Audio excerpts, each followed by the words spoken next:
Hey, I really like your earrings. Oh, thank you. Are you? Yeah. Are you? Yes, bitch. Wanna go on a picnic? Ever since I was a little girl, I've always dreamed of getting one of those Home Depot sheds and like transforming it into a tiny home. I love tiny homes so much. Like, I cannot believe that something so good and pure and beautiful exists in this world and you get to live in it. As long as we have good Wi-Fi and air conditioning, 200 square feet, here I come. What I'm getting at is a certain aesthetic, and that aesthetic is cottagecore. But there's a very specific subset of cottagecore. I'm thinking the English grandma whose guest bedroom looks like this, like very pink and frilly. Let's take a moment, close our eyes, envision the cottagecore fantasy, okay? I'm picturing cute little cottage in the woods surrounded by a garden where you grow your vegetables, a flower field, and then like in the back there's a cute little creek, and there's big huge looming trees that have this canopy over it, like a cute little mushroom person, and then they live there with their little fairy girlfriend or something. Maybe fairy girlfriends. Or maybe it's more of like a tiny, like a Thumbelina situation where it's like a tiny little fairy tulip girl and then like a large mouse man. That actually sounds like a nightmare. That sounds...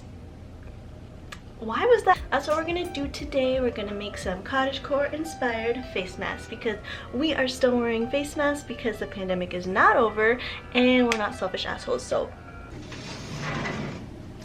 hey, welcome to the hellscape that is my walk-in closet. Walk-in being a very loose term because I can't even get in this bitch. I know that I'm a fully grown adult, but I will never be able to sleep with the closet door open.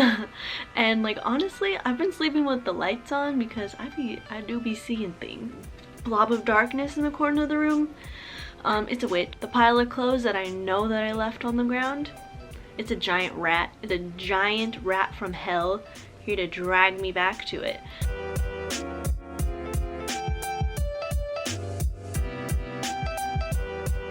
We're just gonna rummage around the closet like a little rat, scourging for some scraps to bring back to the nest. Speaking of rats, I used to have 2 pet rats when I was a kid. I literally was playing in the dumpster and I found them in an old saltine can, and then I took them home and they were my pets. I don't know why my parents let me keep them. I don't know. Questionable. These are all the scraps of fabric that I found for my my masks. So these are all the things that I had just laying around my house because I'm a hoarder, but if you aren't like me and you don't have these things, I would really recommend going to Joann's and buying one of these fabric rolls. It comes with a bunch of different patterns that are in the same kind of color story. I think it would really help with like the patchwork look, and they're really cute. So now we're going to make a little pattern. It's just going to be a rectangle 9.5 by 6.25 inches because I live in America and I don't know how centimeters work. And then cut out that same shape in your lining fabric. So I'm just going to sort them out and kind of put them together and see what looks good. So let's place our patches face down onto our lining fabric, and then you're just going to line all the patches up and kind of plan out the design you're looking for. The biggest thing that we want to try to do is to leave some seam allowance within the patches. So you can see in the middle how I have it raised up like that. That's where the seams are going to be, and then on other places I'm just going to overlap the patches so that I do have the seam allowances. And once you're comfortable with the design, you're just going to pin some of them together and start sewing, because obviously you can't like sew all of these at once. So I'm just going to do like the top and then the bottom and then sew those 2 parts together.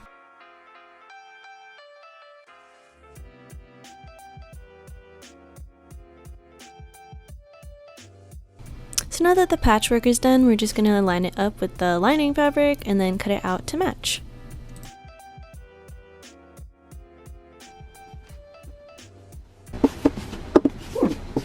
Good.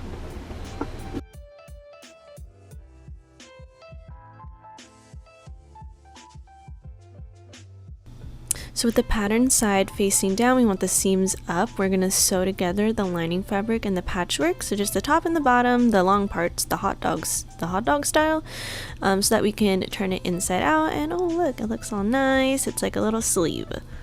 So then we're going to start pleating, and I saw online that you're supposed to do a 3 centimeter pleat and then a 3.5 centimeter pleat, but once again, I live in America and I do not acknowledge centimeters, and they don't exist, okay? And make sure you're ironing every step of the way. I know it's super annoying to get the iron out, but like it really makes a difference. It makes it so much easier.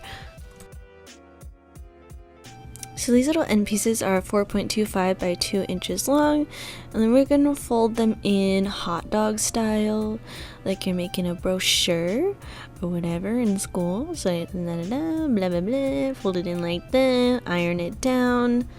So basically you're gonna put the raw end of the mask and put it into the middle part, fold it on top, and then sew on top of it.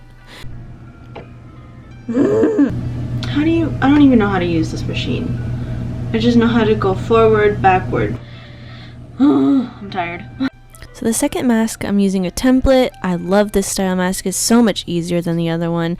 So you're just going to cut out the shapes that they told you to cut out, inner and outer lining. One's going to be bigger than the other, and then you're going to sew down the middle. Remember to put the pattern sides together so that they're kissing, just like this.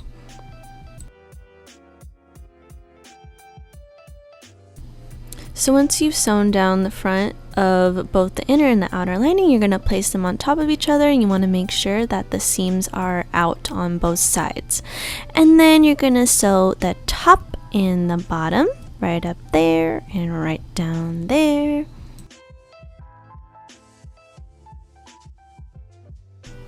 And then once you've made that, you're going to flip it inside out, and oh look, it looks so nice and clean. Perfect.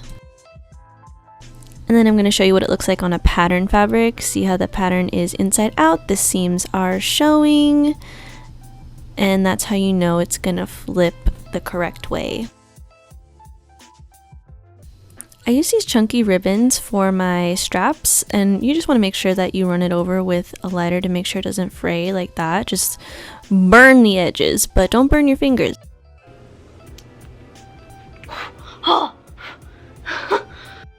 So now with my burnt fingers, I'm just going to roll the ribbon into the hem, roll it like a very overfilled Chipotle burrito so that all the things are nice and snug inside.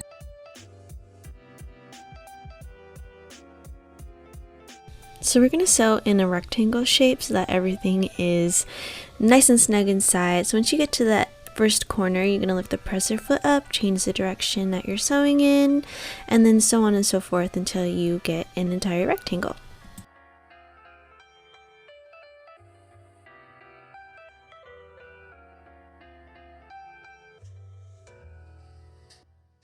Okay, so I'm getting sweaty. I don't know. Maybe it's because I'm stressed out, but I use pliers to sew, especially when it's like more than one fabric. So just use these little pliers because my hands get sweaty and I cannot pull the needle out sometimes. Okay, and this is the very last step. So if you notice that the mask is really loose on my chin and the sides of my face, so I tie the ribbon very close to the bottom of my ear to tighten up that part, but then it leaves a bunch of fabric on my cheeks. So I just fold them up and then sew straight down, just like that. So with my extra scraps, I made Mittens her own little mask, but unfortunately she is one of those people who wears it under her chin. You can't blame her, her brain is the size of a walnut. So instead, Hello Kitty gets it because she wears it over her nose and mouth.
tutorials. If you do make one mask for yourself, please tag me on Instagram. You can follow me here.